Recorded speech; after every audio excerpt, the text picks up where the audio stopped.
샬롬. 하나님의 선하심이 여러분과 오늘도 함께 하시기를 바랍니다. 오늘은 마태복음 24장 1절로 51절의 말씀을 가지고 말세의 징조라는 이 주제로 우리가 요약강의 큐티를 나눠봅니다. 본문 1절에서 2절입니다. 예수께서 성전에서 나와서 가실 때에 제자들이 성전 건물들을 가리켜 보이려고 나아오니 대답하여 가라사대 너희가 이 모든 것을 보지 못하느냐. 내가 진실로 너희에게 이르노니 돌 하나도 돌 위에 남지 않고 다 무너뜨리우리라. 아멘. 예수님께서 성전에서 나와서 가실 때에 제자들이 성전의 그 외부가 미석으로 아름답게 잘 꾸며진 것을 예수님에게 자랑하고 싶었던 모양입니다. 그래서 예수님 이 성전을 보십니까? 라고 이제 물어봤어요. 근데 이 성전은 헤롯이 주전 19년부터 유대인의 민심을 얻기 위해서 건축하기 시작하였는데 주 27년경까지도 완성하지 못한 채 46년이 되었다라고 요한복음 2장 10절에서 말하고 있습니다. 그러다가 주 63년경에 와서야 완공이 되었습니다. 공사 기간이 약 한 82년이나 되었으니까 실로 제자들이 자랑할 만도 하였습니다. 그런데 예수님께서는 성전 자랑을 하고 있는 이 제자들에게 충격적인 말씀을 하십니다. 돌 하나도 남지 않고 다 무너뜨리우리라. 그런데 실제로 이 성전은 주 70년에 로마의 티투스 장군이 침공을 하면서 완전히 무너지고 말았습니다. 지금 그 통곡의 벽 하나만 놔두고 다 허물어졌죠. 자, 이제 우리가 본문의 내용을 좀 더 깊게 살펴봅니다. 본문에서 제자들은 예수님에게 이 성전 건물의 아름다운 외형을 가리키면서 자랑을 하였습니다. 그러나 예수님은 그런 제자들에게 성전이 그 내면을 바라보면서 다 무너질 것을 예언하였습니다. 성전이라는 것은 아무리 여러분 그 외관이 아름다워도 그 성전 안에 실제적으로 하나님과 성도 그리고 제사장들과의 관계성이 있는 내면이 아름다워야 되지 않겠습니까? 본문에 보게 되면 이 모든 것을 보지 못하느냐라고 하셨는데 여기서 이 모든 것이라는 말은 성전 외관과 내면, 그 외면, 내면을 다 합쳐서 하는 말이죠. 너희는 저 외면만 보고 아름답다고 하지만 내가 봤을 때 저 성전 안에서 일어난 일들은 그렇게 아름답지 못하다. 이런 뜻이 함축되어 있죠. 미석으로 지어진 아름다운 이 성전의 내면, 그 성전 안에는 도덕적 부패와 내적 생명이 없는 그저 의식적인 성전임을 통탄하시면서 하셨던 말씀입니다. 다시 우리가 본문 3절에서 5절까지를 봉독해 봅니다. 예수께서 감람산 위에 앉으셨을 때에 제자들이 종령이 와서 가로되 우리에게 이르소서 어느 때에 이런 일이 있겠사오며 또 주의 임하심과 세상 끝에는 무슨 징조가 있사오리이까. 4절에 예수께서 대답하여 가라사대 너희가 사람의 미혹을 받지 않도록 주의하라. 많은 사람이 내 이름으로 와서 이르되 나는 그리스도라 하여 많은 사람을 미혹케 하리라. 예수님께서 성전이 무너질 것을 예언하신 후에 제자들과 감람산으로 오셔서 감람산에 앉으셨을 때에 제자들이 조용히 다가와서 물어봤습니다. 언제 성전이 무너집니까? 그리고 주님의 재림과 세상 끝에는 무슨 징조가 있겠습니까? 라고 질문을 하였습니다. 그러자 예수님께서 첫 마디가 사람의 미혹을 받지 않도록 주의하라고 하셨습니다. 그렇습니다, 여러분. 말세에는 많은 사람들이 예수님의 이름을 빙자해서 사람을 미혹하고 많은 사람이 거기에 미혹을 또 당하게 됩니다. 그 배후에는 물론 사단이 있겠죠. 그러므로 말세에는 미혹을 받지 않도록 특별히 우리가 조심을 해야 됩니다. 특별히 오늘날에는 신신학자들과 신비주의자들 또 자유주의자들이 성도들을 미혹하여서 뭘로 미혹합니까? 말씀으로 미혹하는 거죠. 바른 진리의 생활을 흐리게 하고 있습니다. 보수신앙이라고 하면서도 실제적으로 보게 되면 신비주의에 빠져 있는 교회들도 많습니다. 오늘날 한국교회를 망치고 있는 것은 이 자유주의, 신비주의, 현실주의라는 사실을 우리가 깨달아야만 합니다. 다시 여러분 본문 6절로 8절입니다. 난리와 난리 소문을 듣겠으나 너희는 삼가 두려워 말라. 이런 일이 있어야 하되 끝은 아직 아니니라. 민족이 민족을 나라가 나라를 대적하여 일어나겠고 처치의 기근과 지진이 있으리니 이 모든 것이 재난의 시작이니라. 난리와 난이라고 했습니다. 이것은 어지러운 일들이 세계 각처에서 일어날 것을 말합니다. 말세에는 세계 각처에서 이 어지러운 사건들이 많이 일어나게 되지만은 그것이 세상의 끝은 아니고 끝이 가까운 징조라고 지금 말씀하고 계십니다. 민족이 민족을이라고 했습니다.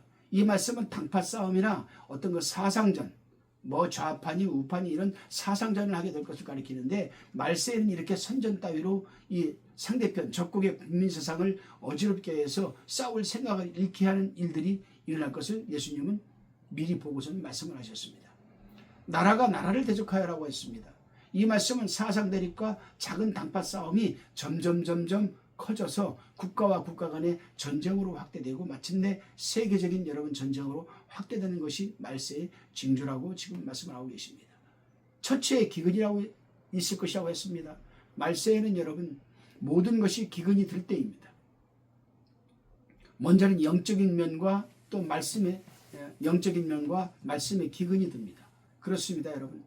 거짓 선지자가 많이 나와서 신령과 진리를 떠나서 하느님을 섬기기 때문에 영적인 면과 말씀이 올바로 서지를 못하고 이 성도들이 기갈이 되는 현상이죠. 오늘날도 여러분 컴퓨터 들어가 보십시오. 말씀의 홍수입니다. 말씀들이 얼마나 많은지 몰라요. 그런데 과연 성경적으로 올바른 말씀을 전하고 있는, 또 전해지고 있는 말씀은 얼마나 될까 우리는 생각을 해봐야 돼요. 그 가장 중요한 것은 뭐냐면은 말씀에 올바로 서 있는 주의 종들도 만나서 또 그런 성도들과 신앙생활하는 것도 참 축복입니다, 여러분. 예를 들어서 이단 사이비 교주 같은 사람한테 미혹을 당해가지고 거기 가서 신앙생활한다고 축복을 할 수 있겠습니까? 아니죠. 그런 미혹을 받아서 갔기 때문에 그런 올바른 말씀을 벗어난 여러분 그런 신앙생활이기 때문에 축복이라 할 수가 없겠죠. 어떻게 보면 저주를 할 수도 있습니다, 여러분. 그렇습니다. 말세에 큰 환란이 오게 되면 성도들이 예배당에 모이지도 못하고 하나님의 말씀을 배울 수도 없게 될 때가 분명히 올 것입니다. 그때는 아무리 말씀을 사모해도 하나님의 말씀을 배울 기회가 없게 되죠. 우리가 지난번에 코로나 사태를 겪어봤잖아요. 팬데믹 사태를 겪어봤을 때 교회들이 여러분 얼마나 많은 십자가를 내리고 문을 닫고 그랬습니까? 성도들이 교회 오고 싶어도 못 왔습니다. 말씀을 배우고 싶어도 못 배웠습니다. 말씀을 듣고 싶어도 못 들었습니다, 여러분. 그럴 때가 온다는 얘기입니다, 여러분. 이것이 바로 말씀의 기근입니다. 뿐만 아니라 말세에 가서는 모든 원자재가 여러분 기근을 당합니다. 석유, 석탄, 물, 목재 등 각종 원자재의 기근이 올게 될 것을 지금도 건축비가 얼마나 올랐는지 몰라요. 얼마나 750만 원에서 850만 원 사이에 건축비가 나왔던 것이 지금 1200 이상을 줘야 되는, 더 뛸지도 모르겠죠. 그렇습니다, 여러분. 어찌 보게 되면 지금 우리가 신앙생활을 하고 있는 이때가 가장 행복한 시기인지도 모릅니다, 여러분. 우리는 이때를 기회를 놓치지 말고 정말 하늘에 많은 상급을 쌓고 내일 당장 주님이 오신다 할지라도 잘하였다 착하고 충성된 내 종아라는 칭찬을 드려야 되지 않겠습니까, 여러분. 다시금 본문 9절로 14절입니다. 그때의 사람들이 너희를 한난에 넘겨주겠으며 너희를 죽이리니 너희가 내 이름을 위하여 모든 민족에게 미움을 받으리라. 그때 많은 사람이 시험에 빠져 서로 잡아주고 서로 미워하겠으며 거짓 선지자가 많이 일어나 많은 사람을 미혹하게 하겠으며 불법이 성함으로 많은 사람의 사랑이 식어지리라. 그러나 끝까지 견디는 자는 구원을 얻으리라. 이 천국복음이 모든 민족에게 증거되기 위하여 온 세상에 전파되리니 그제야 끝이 오리라. 이 말씀에는 해석을 하는데 참 어려운 면이 상당히 많이 있습니다. 그러나 우리가 지금 세상에 돌아가는 세계 정세나 세상의 그 조류를 보게 되면은 주님이 오실 날이 멀지 않았고 말씀대로 마태복음 25장 이하에 나와 있는 그 징조들이 지금 일어나고 있잖아요. 그러니까 주님이 오실 날이 멀지는 않은 것 같습니다. 그래요. 말세에는 예수를 바로 믿는 사람들이 환난을 당하게 됩니다. 이건 기정사실이죠. 구약시대에도 그랬고 신약시대에도 그랬습니다. 그러므로 우리 성도들은 말세에는 환난받을 각오와 미움받을 각오와 죽을 각오까지 하고 순교까지 당할 각오까지 하고 우리는 신앙생활을 해야 되겠다 이 말이 있습니다. 그리고 여러분 이 거짓 선지자가 많이 일어나요. 이 거짓 선지자가 많이 일어나는데 이상하게 여러분 시대가 좀 뭐라 그럴까 그 혼란스럽고 좀 경제가 어렵고 뭐 어려움이 처하면 그때마다 꼭 여러분 일어나 가지고 날뛰는 사람들이 바로 이 이단 사이비. 그래요 여러분.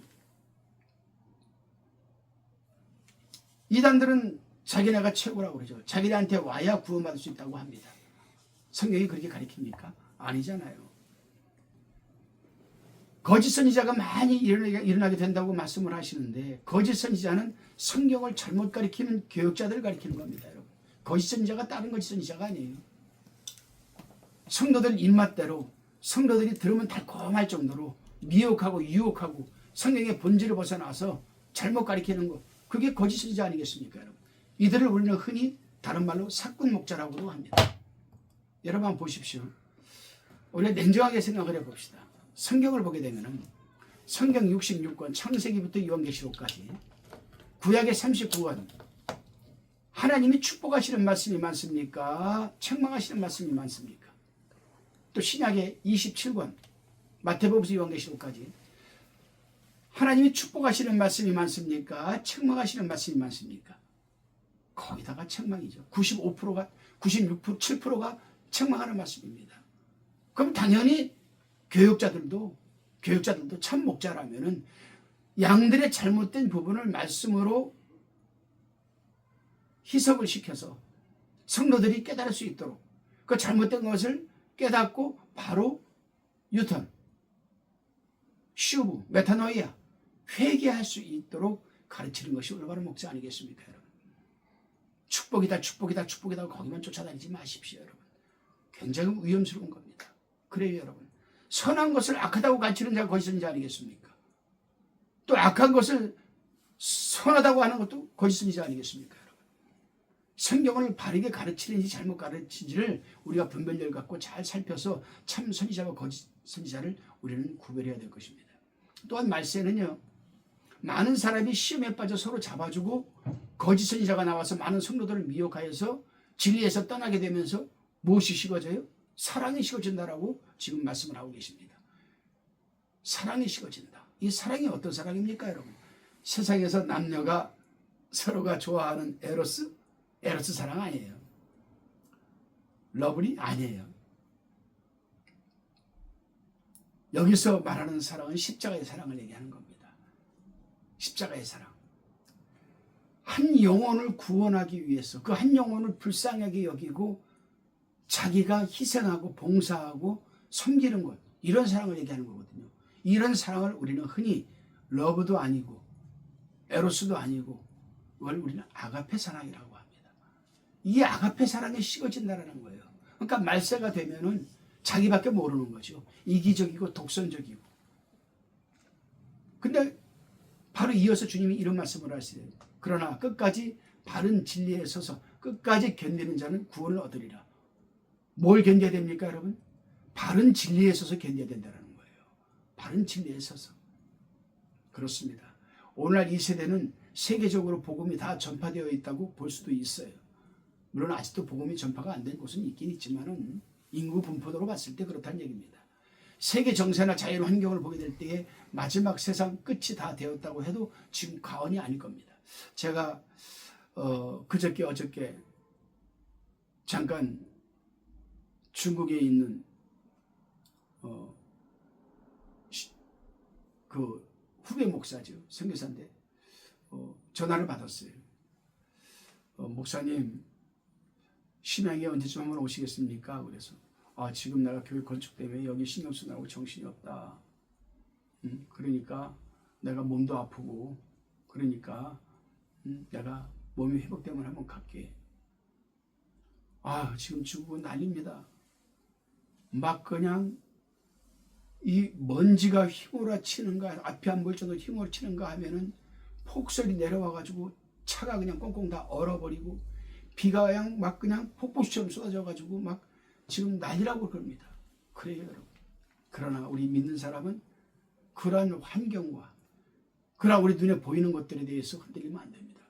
그럴수록 우리 믿는 자들은 깨어 있어서 진리의 말씀에 바로 서서 주님 다시 오를 날 우리는 고대해야 됩니다. 다시 15절에서 28절까지를 살펴봅니다.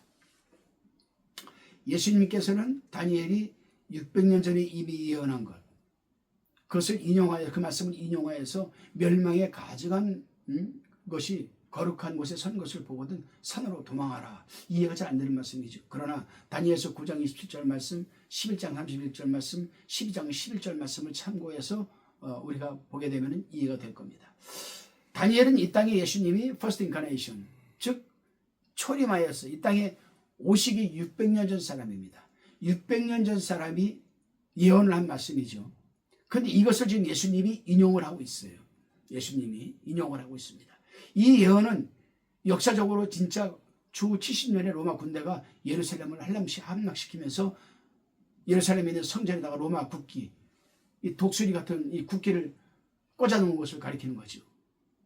그래서 이게 멸망에 가져간 것이 거룩한 곳에 선 것을 보거든 빨리 산으로 도망가라는 얘기죠.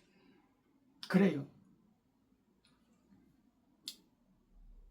로마의 티투스 장군이 애굽으로 전쟁 치러 갔다가 패했습니다. 그러니까 군대를 회군을 시켜서 다시금 돌아가는 중에 화가 나니까 이스라엘로 말머리를 틀어가지고 예루살렘으로 들어가가지고 예루살렘은 지금의 북쪽 통곡의 벽 하나만 남겨두고 성전을 다 허물어 버렸어요. 그리고 그 성전에다가 로마의 상징인, 국기 상징인 독수리를 갖다가 딱 꼽아놨어요. 근데 성경 레위기서를 보게 되면 독수리는 하나님이 먹지도 말라고 하는 가증한 것, 그래서 동물로 나오거든요. 그렇습니다, 여러분. 이미 다니엘은 600년 전에 이 말씀을 예언했는데 예수님이 이 말씀을 인용하면서 내가 지금 이제 곧 승천하여서 하늘로 갔다가 한 40여 년, 한 6, 7년 있다가 이 멸망에 가져간 것이 성전에 세워질 것이다. 빨리 도망가라. 미리 예수님 알려주시는 것이죠. 여러분. 그래요.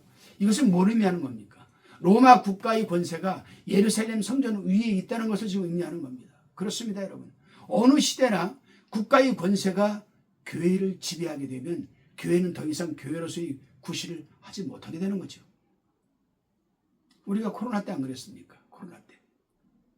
정부에서 강압적으로 예배 못 드리게 했습니다. 모이지 못하게 했습니다. 교회가 교회로서의 구실을 하지 못하게 하는 거죠. 국가의 권세가 종교를 지배하고 종교가 국가의 지배를 받게 되면 그때는 마지막입니다. 주님의 때가 가까웠다는 거예요. 하나님의 심판이 오게 되는 것이죠. 일제 말에 안 그랬습니까, 여러분? 일본이 기독교를 핍박하고 일본 국가의 한 보조기관으로 만들어버렸습니다, 교회를. 그리고 신사참배를 요구했습니다. 당시 살기 위해서 신사참배를 성도들이나 목사들도 한 사람들도 있었지만은 신사참배를 거부하고 순교를 당한 목사들도 있었습니다. 결국 일본은 하나님의 심판을 받아 패망하고 말았습니다. 여러분, 우리는 명심해야 돼요. 뭘 명심해야 되는가? 아무리 환난이 우리에게 다가오고 어려움이 다가오고 환경이 우리를 지배하려고 한다 할지라도 우리는 그 말씀에서 반듯하게 서서 흔들리면 안 돼요. 왜? 하나님의 말씀은 진리이고 그 진리는 끝까지 견디는 자는 구원을 얻으리라고 하나님은 언약을 하셨기 때문에. 다시금 본문 29절로 31절 말씀입니다. 그날 환난 후에 즉시 해가 어두워지며 달이 빛을 내지 아니하며 별들이 하늘에서 떨어지며 하늘의 권능들이 흔들리리라. 그때 인자의 징조가 하늘에서 보이겠고 그때 땅의 모든 족속들이 통곡하며 그들이 인자가 구름을 타고 능력과 큰 영광으로 오는 것을 보리라. 저가 큰 나팔소리와 함께 천사들을 보내리니 저희가 그 택하신 자들을 하늘 이 끝에서 저 끝까지 사방에서 모으리라. 아멘. 여러분, 이 본문에서는 예수님의 재림에 대해서 지금 말씀하고 계십니다. 세상에서 이런저런 혼란한 일들 속에서 큰 환난이 일어나는 가운데 예수님이 재림할 것을 지금 말씀하시는 거예요. 우리가 7년대 환난을 말할 때에 절반을 나누어서 3년 반 전반기, 그 다음 3년 반 후반기라고 합니다. 본문 29절에 그날 환난 후에라고 하셨습니다. 이건 뭡니까? 전반기 환난 후에란 뜻입니다. 전반기 3년 반 후에. 전반기 3년 반의 환난이 지나고 나면 문자적인 뜻은 즉시 해가 어두워지며 달이 빛을 내지 않는다는 것이며 영적으로 이 해는 진리를 가리키는 거예요. 진리가 어두워진다는 뜻이죠. 환란이 심하기 때문에 진리의 말씀을 밝히지 못하는 시대가 온다는 겁니다. 여러분. 문자적으로는 진짜 달이 어두워지고 해가 빛을 안 내요. 그러나 영적으로는 말씀이 빛을 못 내는 거예요. 말씀이 빛을. 그래서 이 말씀을 이해하려면 우리가 마태복음, 마가복음, 누가복음, 요한복음 이 사복음서를 서로 비교하면서 우리가 말씀을 제가 드려야 되는데, 마가복음에 가면 이 말씀을 제가 좀 더 구체적으로 드릴 기회가 있습니다. 영적으로 다시 달이 빛을 내지 않는다는 것은 달은 햇빛을 받아서 반사하듯이 그래야 되는데, 달이 햇빛을 받지를 못하는 그런 환경이 도래되는 거죠. 우리가 지금 보고 있잖아요. 지금 여러분 지금 보십시오. 황사먼지가 얼마나 심한지 한낮에도 이 먼지가 끼어가지고 앞이 안 보이는 거예요. 컴컴하고 어두워지는 거예요. 눈이 얼마나 대낮에 쏟아지는지 눈 때문에 햇빛이 안 나는 거예요. 벌써 그런 지금 징조가 일어나고 있습니다. 그러나 이걸 영적으로 말씀을 드린다면 이 달이 빛을 내지 않는다는 것은 다른 햇빛을 받아 반사하듯이 교회가 진리의 빛을 받아서 반사해야 되는데, 그러므로 다른 교회를 가리킵니다. 그러나 환란이 크고 교회가 현실주의적으로 기울어지고 세속화됨으로 해서 진리의 빛을 내지 못하게 될 것을 가리키는 겁니다. 여러분. 그 시대가 지금 시대입니다. 여러분. 중소교회든 대형교회든 개척교회든, 개척교회는 물질 때문에 어려워서 제대로 여러분 교회로서의 사명을 감당하지 못하고, 중소교회는 또 그냥 이제 막 세워지려고 하니까 그렇고, 대형교회는 너무 또 물질이 많으니까 또 물질 때문에 또 무너져 있고 그래요. 여러분. 다시 본문에 별들이 하늘에서 떨어지며라고 했습니다. 문자 그대로도 마찬가지겠지만 영적으로는 여러분 별들은 지혜 있는 자나 교육자를 가리킵니다. 계시록 1장 20절, 다니엘서 12장 3절 보면 나오죠. 환란이 너무 심하니까 많은 교육자들과 성도들이 세속화되고 세상으로 돌아가고 여러분 말씀에서 타락하게 되는 거예요. 그럴 때의 인자의 징조가 하늘에서 보인다고 하셨는데, 예수님의 재림하는 것이 인자의 징조입니다. 예수님께서 구름을 타고 능력과 큰 영광으로 천사들과 나팔소리를 내면서 오는 것을 땅의 모든 족속들은 두려워하며 바라보면서 통곡하게 될 것이라고 말씀하고 있습니다. 지금의 잠깐의 어려움, 잠깐의 환난, 잠깐의 여러분 그러한 것들을 우리가 어떻게 이겨내보자고 해서 진리를 희석시키고, 어디가 용하다, 어디 가니까 거기 축복받는다, 거기만 가야 구원받는데 거기 갔다가 완전히 망조가 들려가지고 가정까지 깨어져 버리는 일들이 지금 한두 명이 아닙니다. 많아요. 지금 제가 그 한국기독교 2단 사이비 대책본부에서 말씀 분석위원으로 제가 한 3년을 봉사한 적이 있습니다. 그때 제가 2단 사이비 거기에서 들어오는 설교를 받아가지고 분석을 해서 이것은 비성경적이고 이것은 잘못된 것이고 이런 분석을 하는 일을 내가 좀 했었는데, 3년 전에 3년이 아니죠. 지금 6년 전이죠. 그런데도요, 얼마나 많은 말씀의 본질을 벗어난 말씀들이 많은지 몰라요. 전부 끝에 가서 결론적으로 뭡니까? 교회를 잘 섬기고 주의 종을 잘 섬기고 헌금을 잘하고 해야 구원받는다고 그래요. 구원의 목적이 헌금입니까? 재물입니까? 아니잖아요. 구원의 목적이나 구원의 조건은 물질이 아닙니다. 하나님의 은혜입니다. 그리고 믿음이에요. 너희가 그 은혜로 말미암아 믿음으로 구원을 얻었나니 이것이 너희에게서 난 것이 아니요 하나님의 선물이라 에베소서에서 말씀하고 계시잖아요. 다시 본문 32절 51절까지를 살펴봅니다. 본문에서 예수님께서는 말세를 대비하여 준비할 것을 말씀하고 계십니다. 예수님은 제자들에게 무화과나무 비유를 들어서 말씀하시고 계십니다. 무화과나무는 유대를 가리키죠. 자, 각 나라마다 국화가 있어요. 나라를 상징하는. 우리나라는 국화가 무궁화입니다. 무궁화 삼천리. 근데 유대는 무화과예요. 무화과. 우리 에레미야서 24장 2절로 6절에 보게 되면은 이스라엘을 무화과 두 광주리로 비유하셨습니다. 또 예수님도 열매 없고 잎사귀만 있는 무화과 나무를 저주하신 일이 있습니다. 마찬가지로 이스라엘의 유대교가 열매는 없고 의식만 왕성하기 때문에 유다 나라가 저주받을 것을 보여주신 것이죠. 그런 이스라엘이 예수님이 재림하시기 직전에는 회복될 것을 또 말씀하고 계십니다. 무화과 나무의 가지가 연하여진다는 것은 이스라엘이 회복된다는 뜻인데, 이 말씀은 사도 바울도 로마서 11장 25절 26절에서 이방인의 때가 차면 하나님이 이스라엘을 회복될 것을 예언하셨습니다. 25절 볼까요? 로마서 11장 25절. 형제들아, 너희가 스스로 지혜 있다 함을 면키 위하여 이 비밀을 너희가 모르기를 내가 원치 아니하노니, 이 비밀은 이방인의 수가 들어오기까지 이스라엘이 더러는 완악하게 될 것이라. 26절에 그래야 온 이스라엘이 구원을 얻으리라 기록된 바, 구원자가 시온에서 오사 야곱에게서 경건치 않은 자를 돌이키시겠고. 그렇습니다, 여러분. 주 70년 예루살렘이 함락된 후에 유대 민족은 세계 도처로 뿔뿔이 흩어져서 나라 없는 디아스포라 민족으로 약 2000년 동안 거의 살아오다가 2차 세계대전이 끝난 후에 시오니즘 운동을 일으켜서 1948년에 이스라엘이 나라를 세우고 독립을 했습니다. 그때 세계 각처에서 유대인들이 돌아오게 된 것이죠. 이것이 무화과 나무의 가지가 연하여지고 잎사귀를 내기 시작한 겁니다. 우리 주님은 알파와 오메가의 하나님이시잖아요. 처음과 끝을 아시는 하나님이시잖아요. 세상을 창조하시고 세상의 종말을 여러분 마스터 플랜 해놓으신 분 아니잖아요.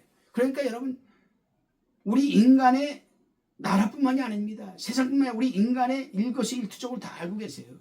그 성경을 보게 되면은 우리의 머리털까지 세신 바 되셨고, 우리의 마음과 생각을 감찰하시는 하나님, 우리의 폐부와 심장을 감찰하시는 하나님이라고 부르셨습니다. 여러분, 어찌 모르시겠습니까, 여러분? 그러니까 우리는 하나님의 말씀에 집중해야 되고, 하나님의 말씀을 바로 믿어야 되고, 하나님의 말씀에 순종해서 하나님이 하라는 것은 하고 하지 말라는 것은 하지 말아야 되는데, 근데 참 인간은 본질이 참 모르겠습니다. 우리 인간의 본질이 죄성 가운데 태어나서 그런지 모르지만은 하라는 것은 또 하지 않아요. 참. 근데 또 하지 말라는 것은 길을 쓰고 또 합니다. 왜 그렇습니까, 여러분? 그건요, 아담과 하와 이후로 우리 인간에게는 이 본질적으로, 본태성적으로 우리는 전적으로 타락했기 때문에 불순종의 그 뿌리가 있는 거죠. 뿌리가. 그래서 사도 바울이 그랬어요. 내가 하고자 하는 것을 하지 않고 내가 원치 않는 것을 하게 될 때는 내가 하는 것이 아니라 내 속에 있는 한 죄니라. 오라 나는 공고한 자로다. 누가 나를 사망에서 건져내랴. 우리 주 예수 그리스도로 말미암아 하나님께 찬송하리로다 라고 했습니다. 그렇죠. 우리 마음에는 언제나 악과 선이 공존하고 있고, 이 사단 마귀의 죄성과 선한 성령의 영이 내 마음속에 있으면서 서로 부딪힘 싸움하는 거예요. 그래서 우리가 성령을 통하지 않고서는 절대로 우리는 이길 수가 없어요. 왜? 죄의 본성을 갖고 있기 때문에. 이제 예수님은 이 세상이 끝나기 전에 당신이 하신 말씀은 반드시 이루어지라고 한 말씀하시면서 천지는 없어지겠으나 진리는 영원히 없어지지 않는다라고 하셨습니다. 그러나 그날과 그때, 즉 예수님이 재림하시는 그 때는 아무도 모른다. 하늘의 천사들도 모르고 오직 아버지만 하신다고 하셨습니다. 그러면 우리는 늘 분별력을 갖고 깨어 있어서 예수님의 재림을 대비하고 또 준비하는 삶을 살아야 될 것입니다. 기도하시겠습니다. 주님, 때가 되면 성전이 무너질 것과 세상 끝날에 임할 징조, 그리고 마지막 날에 있을 대환난과 주님의 재림 전에 임할 징조 등을 깨닫게 해주셔서 감사드립니다. 주님, 우리가 분별력을 잃지 않도록 인도해 주시고, 무엇보다도 우리 마음의 성전이 무너지지 않도록 도와주옵소서. 세계 곳곳에서 일어나고 있는 징조들을 바라보면서 주님이 오실 날이 멀지 않았음을 깨닫게 하셨사온즉 대환난과 주님의 재림을 준비하는 삶을 살게 하여 주시옵소서. 믿사옵고 감사드리오며 예수님의 이름으로 기도드리옵나이다. 아멘.